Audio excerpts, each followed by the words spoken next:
In big, dramatic villain monologues, it's uncommon to hear any genuinely sensible reasoning. Classic comic villains tend to use ridiculous arguments about how they want to take over the world, or just want to create chaos in order to justify their delinquent deeds. Or just shout out their own name like Cobra Commander. Cobra.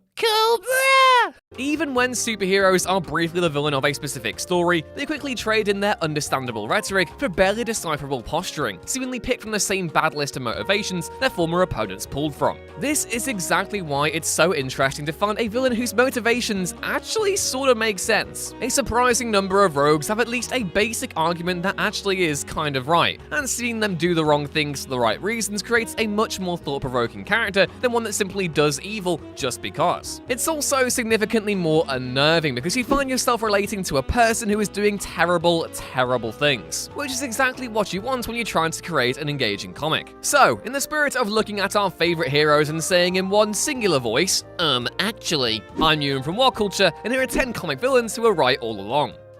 Number 10, Ra's al Ghul. It's often overlooked that, all fancy capes and evil plans aside, Ra's al Ghul is secretly all about saving the planet. Being eons old, the head of the demon has seen the catastrophic impact of humanity on the Earth over the course of centuries, and believes the only way to prevent the planet getting destroyed by humans is to kill them. Which is pretty evil, understandably, but also based on what is now real scientific fact. While this does lead to many attempts at destroying innocent people, Ra's isn't doing it for kicks, or even necessarily for his own benefit, as he is genuinely just carrying out the plans that he believes will ensure the Earth's survival. It's just that, unfortunately, these plans also sorta tend to involve mass genocide.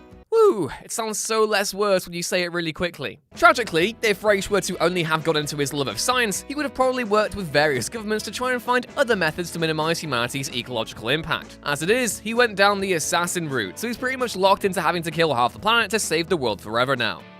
Number 9, Hela. With Hela's life story revolving around the fact that due to a prophecy, Odin decided to exile her to hell for eternity, it seems pretty fair of her to still be peeved about it. Although trying to murder your lightning-wielding uncle and grandfather isn't the ideal way of sorting out family rivalries, the fact that Thor got told he would be king of the world from a young age, whereas Hela got stuffed into the underworld the minute she became an adult, seems like the kind of thing you would hold a grudge over. Perhaps more importantly, it's shown time and time again that Hela doesn't actually hate Thor, but more wishes to both prove herself to Odin and despite the man who ruined her life by taking Thor to the underworld. Despite this, she's repeatedly let him go, charmed by his sense of valor and honor, to the point that she has actually brought him back to life out of sympathy before. She'd ensure an awkward family Thanksgiving, sure, but even Thor has had his share of fights with Odin, so it's fair to say that Hela is evil for doing the exact same thing. Number 8, Poison Ivy. As much as Poison Ivy's human-hating, civilization-destroying goals are definitely far-fetched, it's undeniable that her whole humans are destroying the planet and planet message is one that continues to be correct. With climate change steadily growing out of hand and the Earth approaching the point of no return, as well as things like deforestation, it seems pretty fair that the woman who is half-plant considers this all a gesture of war against nature. And, although hardcore, if her actions make people take better care of the environment, it's hard to disagree with using intimidation tactics to make sure the world is saved. After all, if Pamela would drop the actual murder side of things, she'd essentially be a plant-protecting version of the Dark Knight, only one that is reminding people to not litter instead of not stabbing people. Number 7, the Illuminati. A collection of Marvel's greatest superheroes, gathered in secret in order to join forces to help the world, the Illuminati have a pretty terrible track record as far as their comic history goes. Especially Secret Wars, which saw the team arrange to destroy entire other universes without letting anyone else know. But then, what do you expect from a secret cult called the Illuminati, aside from bad ideas and worse actions? Only, in a sentence that in any other context would definitely be worrying, the Illuminati are actually right. Now, I have to wrap this entry up as the black helicopters are a-circling, but while creating this crucial team in secret feels dishonest, to have the X-Men, the Inhumans, and the Avengers openly working together would be a media nightmare, and would have only further complicated the matters the group had joined to try and fix. Similarly, their attempt to destroy other universes in order to protect their own, while morally sketchy, is the exact same thing the majority of these other universes would have been attempting to do, meaning that this too is actually justifiable. Number 6, Magneto. Given he is occasionally responsible for some pretty awful deeds, it feels more than a little weird to say that Magneto is, on a lot of levels, actually kind of right. As much as Professor X's ideology of trying to help people understand and fix their prejudice towards mutants is more heroic, Magneto's argument that this will never fully happen isn't without precedent either, as it does seem that despite the sacrifices and heroic actions of the X-Men, some people will always hold negative ideas about mutant kind. When Magneto's plans are non-violent then, they're quite difficult to not see as understandable, as things like moving to an island away from the people who want to kill you is more than reasonable. In fact, Professor Xavier assists in doing this exact thing in the House of X series with the island of Krakoa, and their joint efforts genuinely appear to make life for mutants significantly better. All because Xavier was willing to accept that, on some levels, Magneto actually has some better ideas than him. Number 5. Villainy Inc. In a rare case of genuinely relatable reasoning, the Golden Age team of Villainy Incorporated was made up of a group of otherwise common crooks who were kidnapped, taken to a strange island, and fitted with Venus girdles, which leave them with absolutely no free will, and somehow weren't reformed by this process, much to the surprise of the Amazons who detained them.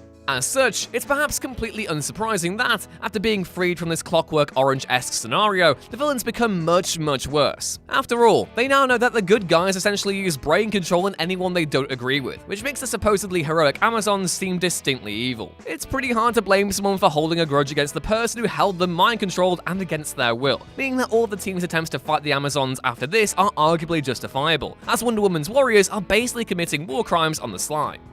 Number 4. Amanda Waller. Amanda Waller is perhaps the most unfairly hated character in DC, aside from perhaps Jason Todd, just before he was killed off by the publisher's fans in a notorious phone poll in the 80s. Waller treats people like garbage, that much is undeniable. Even with the Suicide Squad, who'd arguably work far better with her if she showed even an iota of care for them, she goes too far, treating the villains more like cattle than semi-kidnapped workers. But it's not as though she does this for no reason. Waller is all about making the world a better place, and she'll do anything to get there, even enslave a bunch of DC villains and be ruthless to them so she never develops sympathy. It's not as though she enjoys this though, she just knows what gets the best results the quickest, and it's certainly not letting a bunch of costume criminals gallivant around when they could be stopping dictators and taking on the dirty work regular superheroes wouldn't be caught dead with. Amanda Waller is seldom nice, but there's no denying her heart's in the right place. Number 3. Virginia.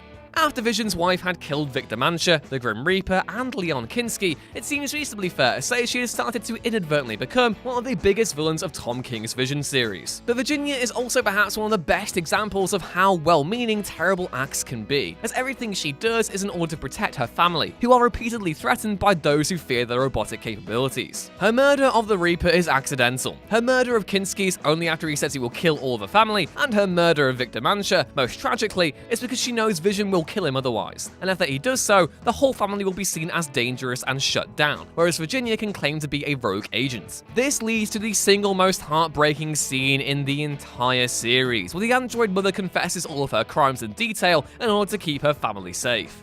Number 2. Ozymandias. When it's first revealed in Watchmen that Ozymandias' crazy plan to unite the world is to launch a fake alien invasion that will wipe out half of New York, it seems like the single most hog-wild plan possible. The minute Adrian tells his fellow Watchmen, they all immediately tear it apart, calling him out for the destruction that his crimes will cause, with Veidt replying that this will still cause fewer deaths and the impending and ongoing wars falling on deaf ears. But as callous as this argument is, it's also kind of correct. Not only does the alien attack stop the Cold War, but it also ends all ongoing hostilities between nations as the world comes together to prepare for an outside threat. Equally, his logic about why the other heroes shouldn't expose this conspiracy, namely that it would undo any of the positive impact that these deaths resulted in, is also right, as all the Watchmen bar Rorschach willingly admit. What Ozymandias does isn't okay in any way, shape, or form, but his logic, sick and twisted as it is also impeccable.